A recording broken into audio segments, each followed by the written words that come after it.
Hello friends, आप देखेंगे chapter number 12 अपने टीएमएच का बेसिक स्ट्रक्चर, मूल संरचना। ठीक है, मूल संरचना। मूल संरचना मतलब मूल क्या होता है? जड़ मूल जैसे अपन बोलते हैं। ठीक है, बेसिक बेसिक बेस जो है, बेसिक जैसे मूल निवास प्रमाण पत्र होता है कि आपकी जड़ें कहाँ से हैं ये। तो यहाँ पे अपन बेसिक स्ट्रक्चर देख रहे हैं, मूल संरचना देख रहे हैं किसकी? इंडियन कॉन्स्टिट्यूशन की, आईसी की। कहने का मतलब कि इंडियन कॉन्स्टिट्यूशन की जड़ें कहाँ हैं। और अपन बोलते हैं ना कि जैसे जड़ें मजबूत होनी चाहिए, जड़ें मजबूत है तो इमारत अपने आप मजबूत होगा, पेड़ अपने आप मजबूत होगा, और जड़ें ही खोखली हैं तो पेड़ धराशायी हो जाएगा। तो जड़ें आज अपन देखेंगे किसकी? इंडियन कॉन्स्टिट्यूशन की। ठीक है, तो देखो इंडियन कॉन्स्टिट्यूशन की जो जड़ें हैं वो परिभाषित हुई थी सबसे प्रभावी रूप से, या जहाँ ये वर्ड आया ना, ये बेसिक स्ट्रक्चर ये आया, ये 1973 के अंदर केशवानंद भारती, बाद में KNB है, केशवानंद भारती। ये केस है, केस लॉ है, ये Kesavananda Bharati versus union of India. तो ये केशवानंद भारती थे कौन? पहले थोड़ा सा ये जान लो। ये अपने मठाधीश थे, केरल के अंदर मठाधीश। तो इनकी जो प्रॉपर्टी एक्वायर की जा रही थी तब इन्होंने वाद किया पहले केरल गवर्नमेंट के अगेंस्ट में, और फिर वो सुप्रीम कोर्ट में आया तो वो Kesavananda Bharati versus union of India बना। तो देखो मेन केस लॉ तो ये है 1973 का। इसकी एग्जैक्ट डेट है 24 अप्रैल 1973। ठीक है, 24 अप्रैल 1973, 1973। ठीक है, केशवानंद भारतीवाद। और इसी के अंदर ये वर्ड दिया हुआ है बेसिक स्ट्रक्चर आया था सीन में। तो सबसे पहले क्वेश्चन आपसे पूछा जाए कि basic structure was defined for the first time in which case law of India of supreme court. तो किस केस लॉ में सबसे पहले बेसिक स्ट्रक्चर डिफाइन किया गया? तो वो कौन सा, क्या आंसर उसका? केशवानंद भारतीवाद। और फिर बेसिक स्ट्रक्चर में आता क्या है वो तो अभी अपन चर्चा करेंगे ना पूरा ऐसे। तो देखो ये सबसे इंपॉर्टेंट ये चीज़ है। लेकिन अब क्या है, कोई भी चीज़ जब होती है उसका तो क्लाइमैक्स तो ये है, लेकिन क्लाइमैक्स से पहले भी कुछ कहानी होती है और क्लाइमैक्स के बाद भी कुछ होता है कि नहीं है? ये ऐसे कुछ मनोरंजन के रूप में देखना चाहो तो ये समझ लो कि ये तो भाई जैसे भाई 7 फेरे हो गए कपल के, लेकिन 7 फेरों से पहले की भी कुछ कहानी थी। ऐसे थोड़ी ना कि बिड़ते ही 7 फेरे हो गए, और 7 फेरे होने के बाद ये थोड़ी कि अभी ज़िंदगी खत्म, अरे ज़िंदगी तो चालू ही थी, फिर उसके बाद की कुछ कहानी थी, है कि नहीं? तो अब आया ना समझ में? तो ये फेरे हो गए यहाँ तो। लेकिन चटमंगनी पट ब्याह नहीं था, पहले ये है सब। और फिर ये नहीं कि चटमंगनी पट ब्याह हो गया अब चलो खत्म, नहीं, उसके बाद ये है। समझ गए? अब तो आगे बात समझ में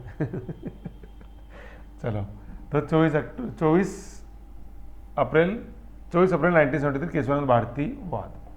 अब उससे पहले की क्या कहानी है ये पढ़ो।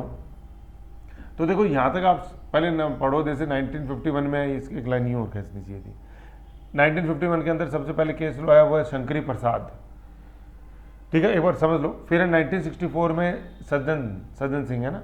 फिर 1967 में गोलकनाथ। तो पहले तो देखो ये याद होने चाहिए, ये ईयर 51, 64 और गोलकनाथ। कई बार क्या होता है, ईयर नहीं दिया रहता, केवल ये केस लो दिए रहते हैं और बोलते हैं कि इनको क्रम में जचाओ आप। अभी टेंशन मत करो, ये क्या आएंगे यार, थोड़ा धीरे तो रखो शक्तिमान। बिड़ते आई लव यू कह देंगे तो क्या मजा आएगा, थोड़ा यार क्लाइमैक्स आना चाहिए धीरे धीरे। तो कई बार क्वेश्चन ये आ जाता है कि इन केस लो को आप क्रम में जचाओ, सीक्वेंस में जचाओ। पहले शंकरी है, फिर सज्जन है, फिर गोलकनाथ है, शंकरी सज्जन गोलकनाथ। तो ये अपन को फ्लो में कैसे याद रहे, क्योंकि अभी देखो नाम और आएंगे। अभी अब आप जैसे आगे पढ़ोगे तो मिनर्वा मिल्स आएगा, SR बोमई आएगा, क्यों तो ओलन आएगा, काफ़ी आ जाएंगे, तो उसमें कन्फ्यूजन हो जाएगा, धागा उलझ जाएगा। लेकिन धागा उलझने से पहले हमेशा सुलझा हुआ रहता है, तो यहाँ पहले सुलझा हुआ आप देख लो आप। ठीक है, तो एक तो देखो क्या है, इवन बोला शंकरी प्रसाद, देन सज्जन सिंह, और तीसरा है गोलकनाथ। एक तो ये क्लू याद रखना अपन को, SSG कैसे याद रहेगा कि इसको थोड़ा सा मिलता जुलता हुआ कर दो आप, NSG। अब तो याद रह ही जाएगा, NSG कमांडो तो NSG का कर देना SSG। S से शंकरी, सबसे पहले शंकर भगवान का नाम लेना है। ठीक है, देन अपने सज्जन है, वो बहुत ही सज्जन है। और तीसरा है कौन से? जी से गोलकनाथ। गोलकनाथ को कर देता है अपन को भोलेनाथ। ठीक है, भोलकनाथ। गोलक का भो कर दो ना यार, क्या दिक्कत है? अपन को तो याद रखने से मतलब है, वैसे खत्म। गोला को कर दिया भोला और भोलकनाथ बन गए अपने कौन? शंकरी। और कौन कहता है कि उनको गुस्सा आता है, तांडव? नहीं भैया, वो तो बहुत ही सज्जन व्यक्ति हैं। ऐसे याद रहेगा ये। शंकर शिव शिव है ना, ओम बम बोले कम बोले, तो ओम ही आ गया। शंकरी प्रसाद सज्जन है और वो बम बोले ही आ गया, बस खत्म हो गया, हमने बात इतनी सी है। तो शंकरी, सज्जन और अपने गोलकनाथ। समझ गए? ये तो है केस। और फिर इनकी तारीख, ईयर तो 1 आ जाएगा। देखो 51 में ही अपना पहला कॉन्स्टिट्यूशन अमेंडमेंट हुआ था, नया इंस्टीट्यूट जोड़ा गया था, पिछले वीडियो में बताया। और 51 के अंदर ये पहला केस आ गया बेसिक स्ट्रक्चर। बेसिक स्ट्रक्चर हालांकि बेसिक स्ट्रक्चर किस केस लॉ में डिफाइंड हुआ उसका आंसर दो केशवानंद भारती, लेकिन ये भूमिका अपन देख रहे हैं कि कहाँ क्यों पहुंचे अपन, केशवानंद भारती बात की जरूरत क्यों पड़ गई थी, तो ये विवाद चल रहा था पहले, उसको सुलझाना था ऐसे। ठीक है, शंकरी प्रसाद, तो 1 में 1 आ गया ये शंकर शिव जी। फिर सज्जन, सज्जन के अंदर 64 और फिर ये 7 फेरे, 7 वचन, 7 समुद्र, 7 रंग, ये गोलकनाथ गोलकनाथ ऐसे। ठीक है, अब इनके अंदर की कहानी क्या क्या, हाँ फिर एक और समझ लो 71 के अंदर 24th कॉन्स्टिट्यूशन अमेंडमेंट, ये कल अपन जब कॉन्स्टिट्यूशन अमेंडमेंट देख रहे थे उसमें भी आया था, मैंने उसमें भी याद कराया था कि इंदिरा गांधी का जो अपन देखते हैं धीरे धीरे एक दुनिया जानने लगी, वो अपने बांग्लादेश वार, देन ये 24th कॉन्स्टिट्यूशन अमेंडमेंट काफ़ी फेमस। तो देखो इसको अपन को याद कर कैसे रखना है कि 24 घंटे होते हैं एक दिन के अंदर, और 7 दिन ये ऐसा ही सीन रहता है। ऐसा थोड़ी होता है कि मंडे को 24 दिन, फिर 23 दिन, फिर मंडे को 24 घंटे, फिर 23, फिर 25, ऐसे नहीं, 7 दिन, सप्ताह के 7 दिन 24 घंटे होते हैं। तो ऐसे रहता है 24th कॉन्स्टिट्यूशन अमेंडमेंट। और 1 से मतलब 1 से क्या रहा है 1971, ठीक है ना, मतलब 7 दिन एक दिन के अंदर 24 घंटे होते हैं, ऐसे याद रहेगा। ये याद करवाया ना मैंने आपको भाई। 42nd कॉन्स्टिट्यूशन अमेंडमेंट कब हुआ, 4 और 2 6 जोड़ दो 76। 44th कॉन्स्टिट्यूशन अमेंडमेंट कब हुआ, 4 और 4 8 जोड़ देंगे तो 78। फिर एक और बताया था मैंने 35वां संविधान संशोधन, 38वां सॉरी 38 कॉन्स्टिट्यूशन अमेंडमेंट, 8 में से 3 घटा दो तो 1975। तो देख लो, मैं खुद गलत हो रहा था लेकिन ऑटोमेटिक ये सही हो गया। ये है क्लूज की ताकत, लेकिन ठंडे दिमाग से पढ़ो। ऐसे 24th कॉन्स्टिट्यूशन अमेंडमेंट 1971, क्योंकि ये आते हैं बहुत ज़्यादा एग्जाम में। 42nd तो इंदिरा गांधी का फिर जवाब था मोरारजी देसाई जनता पार्टी 44th, ऐसे इसलिए जानना जरूरी है। 24वां संविधान संशोधन 1971 आता है ये सुमेलित में। अब इनमें हुआ क्या ये समझो, ये तो फंडामेंटल राइट्स अपने पार्ट 3 में दिए हुए हैं, पार्ट 3, और ये अपने 368 368 अपन ने देखा ही था कॉन्स्टिट्यूशन अमेंडमेंट से संबंधित पार्ट 20 के अंदर। तो शंकरी प्रसाद 1951 में शंकरी प्रसाद केस के अंदर ये बोला गया था मौलिक अधिकारों को इक्वल टू का मतलब संशोधन किया जा सकता है अनुच्छेद 368 के तहत। मतलब संसद को ये शक्ति है आर्टिकल 368 के तहत कि वो संशोधन कर सकती है किसमें, फंडामेंटल राइट्स में। कहने मतलब fundamental rights are subject to constitution amendment, कि संविधान पावर देता है इंडियन पार्लियामेंट को कि 368 के तहत जो कॉन्स्टिट्यूशन अमेंडमेंट की पावर है पार्लियामेंट में, उसके तहत अमेंड किया जा सकता है पार्ट 3 फंडामेंटल राइट्स को। ये किसमें बोला, शंकरी प्रसाद में। ठीक है, तो ये इक्वल टू ये बता रहा है कि यस किया जा सकता है। ठीक है साहब, बहुत बढ़िया। फिर ये चीज़ दोहराई गई 1964 में सज्जन सिंह केस के अंदर कि यस कि फंडामेंटल राइट्स को अमेंड किया जा सकता है पार्लियामेंट के द्वारा आर्टिकल 368 के तहत। ठीक है, हुआ साहब। फिर 67 के अंदर गोलकनाथ आया। गोलकनाथ है ना, गोलकनाथ बोले गोले, तो गोलकनाथ है ना, देखो यूं गोलकनाथ, गोल है ना गोलकनाथ, तो गोलकनाथ को अपन को कर देना इसको गला, और ये नहीं कि गला नहीं सकती संसद। भाई पहले तो भाई यस की बात हुई, गला सकती है, गला सकती, यहाँ मतलब गला नहीं सकते आप, कि संसद को पावर नहीं है फंडामेंटल राइट्स को गलाने की, मतलब गलाना मतलब अमेंड करने की आर्टिकल 368 के तहत। गलाना मैं क्यों बोल रहा हूँ, क्योंकि गलाने से आपको याद रखना है गोलकनाथ, तो गला नहीं सकती संसद। ये किस केस में बोला, गोलकनाथ केस में। ठीक है, कि फंडामेंटल राइट्स को अमेंड नहीं किया जा सकता आर्टिकल 368 के तहत जो पावर मिली है संसद को। तो यहाँ तक समझ जाओ, दोनों में पहले यस बोला, किसमें, एसएस के अंदर। एसएस के अंदर सेम भाषा, एस बराबर सबसे पहले शंकरी सज्जन, उनके अंदर सेम भाषा थी, तो ट्रिपल एस कर दिया अपन ने यहाँ पे, क्या एस एस एस, शंकरी सज्जन के डिसीजन सेम रहे। सेम क्या रहे कि फंडामेंटल राइट्स में अमेंडमेंट किया जा सकता है, बात इतनी सी है। किसके तहत, 368 के तहत। और अमेंडमेंट करने की पावर किस पास है, संसद के पास ही है। पहले भी पता नहीं कितनी बार बता चुका हूँ, फंडामेंटल राइट्स को अमेंड करने की पावर संसद के पास है और उनको कैंसिल करने की पावर राष्ट्रपति के पास है। कितनी बार बताया, इमरजेंसी में बताया, अमेंडमेंट में बताया। ठीक है, ये सबसे पहली बार किस लॉ में बोला गया कि fundamental rights are not subjected to amendment by the parliament under article 368। किस केस लॉ में बोला कि अमेंड नहीं किया जा सकता। अच्छा, नहीं कर सकते मतलब गला नहीं सकते, गला नहीं सकते मतलब गोलकनाथ। और 7 रंग शुभ बात करी ना, 7 रंग 7 जो शुभ बात करी, 7 रंग शुभ, तो ऐसे शुभ बात करी किसमें, 67 में। समझ गए। फिर यही बात दोहराई गई कब, 24th कॉन्स्टिट्यूशन अमेंडमेंट 1971, यही fundamental rights are not subjected to constitution amendment. ठीक है ना, अंडर आर्टिकल 368। अब ये लड़ाई ये चल रही थी कि भाई शुरू के 2 के अंदर तो बोला कि यार कर सकते हो, बाद के अंदर 2 के अंदर बोला कि नहीं कर सकते संशोधन। तो अब यार समझ में नहीं आ रहा, मज़ा नहीं आ रहा, क्या होगा, डिसीजन तो बताओ फाइनल। ओह एक थोड़ा सा इसमें करेक्शन है ना, देखो वो खुद ही मुझे ध्यान आ गया, ये है ना, ये इक्वल टू लगाना है यहाँ पे, क्योंकि देखो मुझे देखो कैसे इसमें ध्यान आया, मुझे बिल्कुल 100% से कोई यहाँ गलती हुई है। देखो ये क्या मैं बता रहा था कि 24वां संविधान संशोधन ये इंदिरा गांधी का किया हुआ है, पहले मैंने जैसे बताया।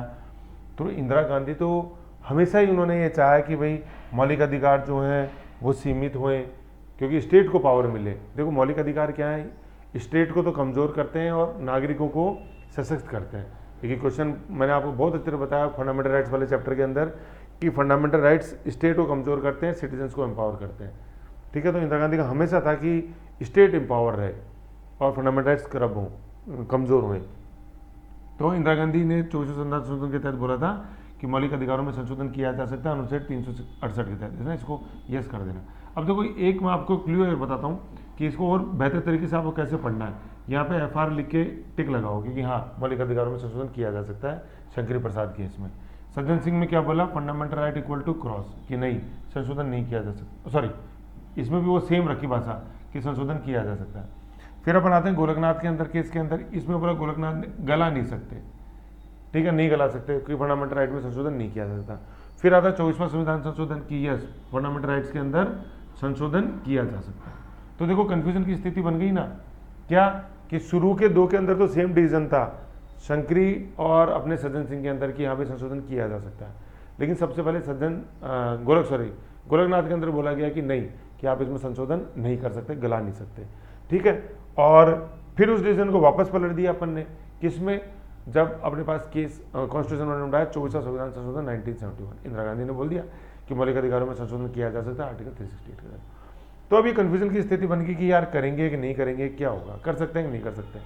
तो इसी जो एक कन्फ्यूजन की स्थिति थी इसको दूर किया किसने, 1973 के केशवानंद भारतीवाद ने। इसने क्या बोला कि फंडामेंटल राइट्स में संशोधन किया जा सकता है, लेकिन ऐसा कोई भी संशोधन सब्जेक्ट टू होगा क्या, बेसिक स्ट्रक्चर के, मतलब वो बेसिक स्ट्रक्चर के अगेंस्ट में वो संविधान संशोधन नहीं जाना चाहिए। और यही आज की स्थिति है। आज जैसे आपसे पूछे मौलिक अधिकारों में संशोधन किया जा सकता है, यस किया जा सकता है, लेकिन वो एंटी नहीं होना चाहिए किसके, संविधान के मूल संरचना के, बेसिक स्ट्रक्चर के। बस ये इतना सा ध्यान रखना आपको।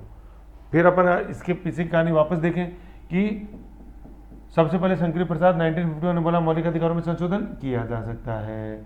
फिर यही भाषा सेम रखी किसमें, अगले केस के अंदर जो है कौन वापस से है सज्जन सिंह, उसमें भी सेम भाषा रखी है, मौलिक अधिकारों में संशोधन किया जा सकता है आर्टिकल 368 के तहत, मतलब ये इक्वल टू का मतलब है यस यस।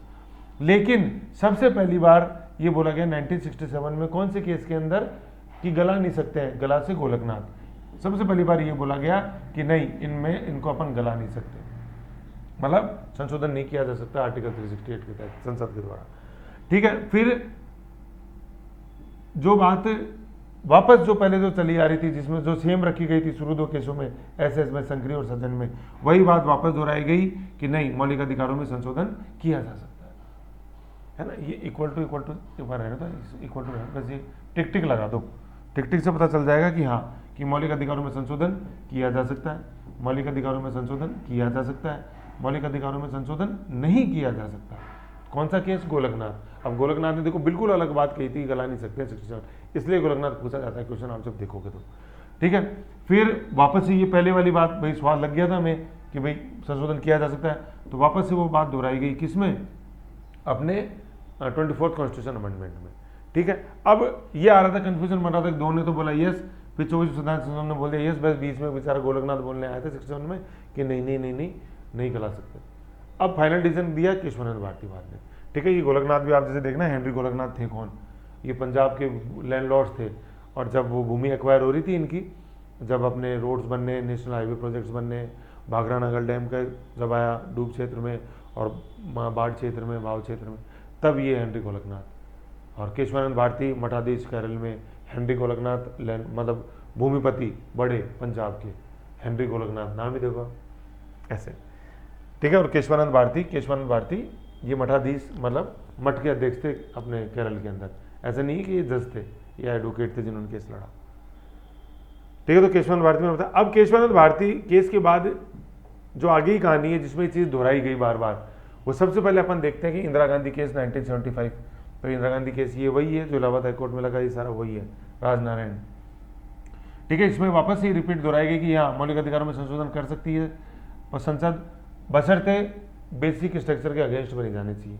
फिर 1980 के अंदर आया आपने VR राव केस, इसके अंदर वापस ही बोला गया वही सेम चीज़ कि फंडामेंटल राइट संशोधन किया जा सकता है but they are subject to basic structure Indian constitution. आज की तारीख में स्थिति क्या है, यही है कि संशोधन किया जा सकता है लेकिन वो आधारभूत ढांचे के अगेंस्ट में नहीं जाने चाहिए। आज प्रेजेंट सिचुएशन यही है। संसद मौलिक अधिकारों में प्लस माइनस मतलब संशोधन कर सकती है, जोड़ सकती है, हटा सकती है, लेकिन जो बेसिक स्ट्रक्चर है संविधान का वो डिस्टर्ब नहीं होना चाहिए। तो सर आप बार बार बेसिक स्ट्रक्चर बोल रहे हो, ये तो बता दो बेसिक स्ट्रक्चर क्या है। बिल्कुल, ये आ गया बेसिक स्ट्रक्चर क्या है, अब ये देख लो। बेसिक स्ट्रक्चर के अंदर जो मेन बातें हैं देखो वो ये है चीज़ें सारी। सबसे पहले है कि कॉन्स्टिट्यूशन की सर्वप्रियता, ऐसा नहीं आना चाहिए कि कॉन्स्टिट्यूशन अमेंडमेंट कर दें उसमें बोले राष्ट्रपति सर्वप्रिय है, PM सर्वप्रिय या गवर्नर सर्वप्रिय, ऐसा कोई भी कॉन्स्टिट्यूशन अमेंडमेंट नहीं आना चाहिए। सेकंड है ये सोशलिस्ट अपने सोवरन सेकुलर कैरेक्टर जो है ना, sovereign socialist secular democratic Republic से पाया गया है ना, संपूर्ण प्रभुत्व संपन्न समाजवादी पंथनिरपेक्ष लोकतांत्रिक गणराज्य देश। अपन प्रस्तावना पढ़ते उसमें आता है ना SSDR, ये बेसिक कैरेक्टर है इंडियन स्टेट का, भारतीय राज्य का, भारतीय यूँ कह लो देश का। तो ये बेसिक जो एक अपनी छवि है ये प्रभावित नहीं होनी चाहिए किसी भी कॉन्स्टिट्यूशन अमेंडमेंट से। अगर वो कॉन्स्टिट्यूशन अमेंडमेंट से ये प्रभावित होती है तो फिर वो सब्जेक्ट टू बेसिक स्ट्रक्चर, मतलब बेसिक स्ट्रक्चर के अगेंस्ट में गया तो सुप्रीम कोर्ट उसको नल एंड वॉइड घोषित कर देगा, यह मान्य है। तीसरा है डिवीजन ऑफ पावर। अपन जानते हैं 3 आधार स्तंभ है, एग्जीक्यूटिव, लेजिस्लेचर और जुडिशरी, कार्यपालिका, विधायिका और न्यायपालिका। इनके बीच में जो एक शक्ति संतुलन है, विभाजन है शक्तियों का, शक्ति संतुलन जो है वो विभाजन टूटना नहीं, मतलब बाधित नहीं होना चाहिए, इंटरफेरेंस नहीं होनी चाहिए। चौथा है पार्लियामेंट्री डेमोक्रेसी, ठीक है ना, जिसका इंपॉर्टेंस सबसे इंपॉर्टेंट है, जिसके अंदर आर्टिकल 73 और 74 काउंसिल ऑफ मिनिस्टर बताया था पूरा। पांचवा वेलफेयर स्टेट, लोक कल्याणकारी राज्य की लोक सर्वप्रिय है, उनकी भलाई के लिए काम करेगा सरकार। JR है जुडिशियल रिव्यू, न्यायिक समीक्षा, ठीक है ना, न्यायिक पुनर्लोकन जो आर्टिकल 13 के अंदर इम्प्लाइड है, गर्भित है, बताया सुप्रीम कोर्ट में अच्छी तरह। 7th है डिग्निटी ऑफ सिटीजन्स। 8 है रूल ऑफ लॉ, कानून सर्वप्रिय, rule of law and equal protection of law and equality before law, article 14। फिर फंडामेंटल राइट्स और directive principle of state policy, उनमें कोऑर्डिनेशन, तालमेल चले, पार्ट 3 और पार्ट 4 के अंदर। इलेक्शंस, ठीक है, अपने इलेक्शन जो चुनाव मशीनरी पूरी अपनी part 15 article 324 election commission of India. Judiciary की जो इंडिपेंडेंस है जो अपन देखते हैं वो, फंडामेंटल राइट्स जो है वो मिलते रहे, कंटिन्यूटी रहे सिटीजन्स के लिए, ये सब बेसिक स्ट्रक्चर है, ठीक है। फिर कौन कौन से ऐसे केस लो हैं जिन्होंने इस बेसिक स्ट्रक्चर को बिल्कुल डिफाइन किया। तो सबसे पहले देखो शुरुआत तो हुई थी केशवनाथ भारती वाद से 1973, ठीक है ना। उसके बाद में किन किन में उन्होंने बोला जाए ऊपर बताया, इंदिरा गांधी केस 1975। फिर देखो एक ये है मिनर्वा मिल्स, MM है ना, 1980 का केस है, मिनर्वा मिल्स केस काफ़ी इंपॉर्टेंट है। मिनर्वा मिल्स कोलफील्ड केस, और यहाँ कोमा लगाओ एक भीम सिंह वाद 1980 का, ये भी मिनर्वा मिल्स है ना, मिनर्वा मिल्स ऐसे याद रह जाएगा 1980, ठीक है। ये फिर इंदिरा साहनी वाद है 1992 का, बड़ा इंपॉर्टेंट है, रिजर्वेशन पॉलिसी अपन देखते हैं, इंदिरा साहनी वाद। और एक है ये की हो तो होलोहन, क्या होएगा हिलेंगे नहीं तो, है ना, तो याद रख लें क्या होगा हिलेंगे नहीं तो, की हो तो होलोहन। कब का है ये, इंदिरा साहनी वाद के साथ ही 1992, है ना। रिजर्वेशन की हो तो होलोहन, क्या होता अगर रिजर्वेशन नहीं होता, की हो तो होलोहन, ऐसे इंदिरा साहनी वाद। इंदिरा गांधी नहीं, इंदिरा साहनी, इंदिरा गांधी 1975 का और इंदिरा साहनी 1992। इंदिरा साहनी जब पूछते हैं तो लिखा था इंदिरा गांधी भी, तो गलत ऑप्शन, इंदिरा साहनी मेन। 1993 का रघुनाथ राव केस है। 94 का वेरी इंपॉर्टेंट SR बोमई, तो बोमई में अक्षर गिनो, मैं ई, 4 अक्षर हो गए ना, तो 4 से हो गया 94, 1994 SR बोमई, बहुत इंपॉर्टेंट है। और 2007 का है IR कोयलो, ये था की हो तो होलहन, और ये है IR कोयलो, ठीक है, कोयली, कोयल कर दो आप तो, कोयल या कोयलो, कोयला, कोयलो, कोयल।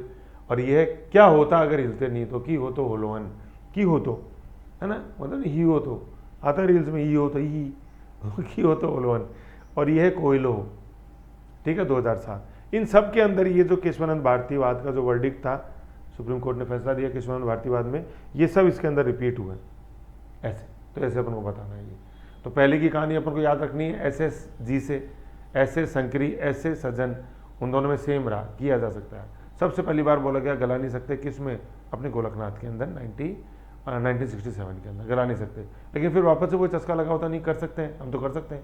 तो 24th constitution amendment 1971 Indira Gandhi. फिर भाई लड़ाई चल गई, अब क्या कर सकते हैं नहीं कर सकते हैं यार, 3 में तो बोल दिया कर सकते हैं। 3 कौन से, संकरी, सज्जन और 24th कॉन्स्टिट्यूशन अमेंडमेंट, तीनों में सेम थी, कर सकते हैं कर सकते हैं। बस बीच में एक बेचारा गोलकनाथ केस आया था जिसमें नहीं कर सकते, ठीक है ना, फंडामेंटल राइट में संशोधन नहीं किया जाता।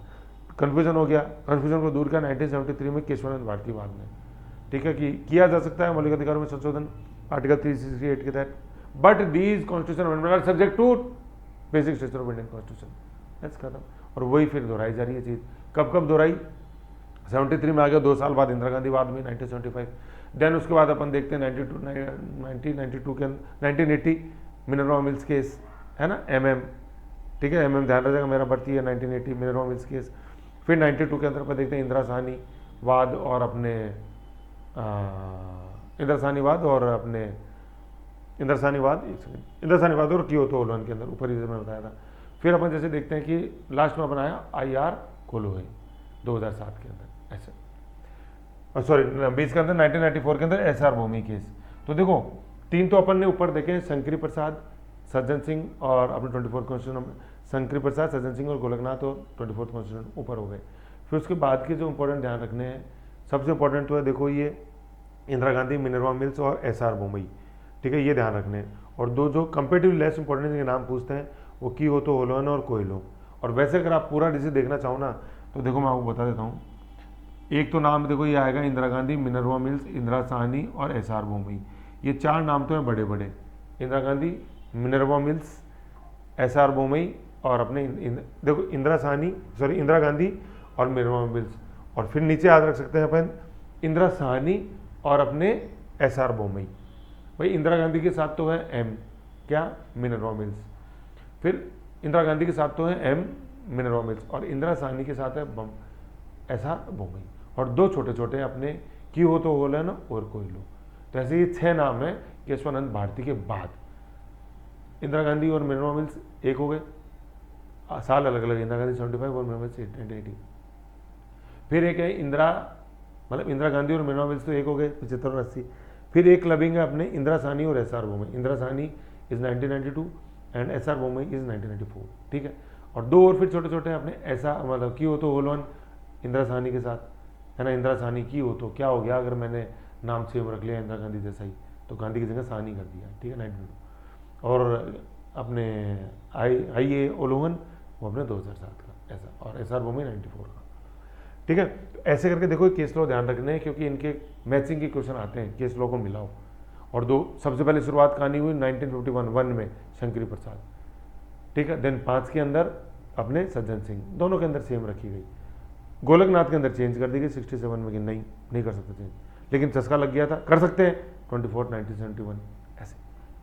और फिर जो धुंध हटाई वो केशवानंद भारती ने हटाई 1973, 24 अप्रैल 1973, एग्जैक्ट ध्यान रखो इसकी तारीख, ठीक है। तो ये था देखो शंकरी प्रसाद सिंह। अब तो इसमें बस 2 आप थोड़ा सा ये ध्यान रख लो यहाँ पे कि ये जो था ना इसको यस कर देना ये, और फिर थोड़ा मैं यूँ ऐसे और लिख लो यहाँ पे यस यस नो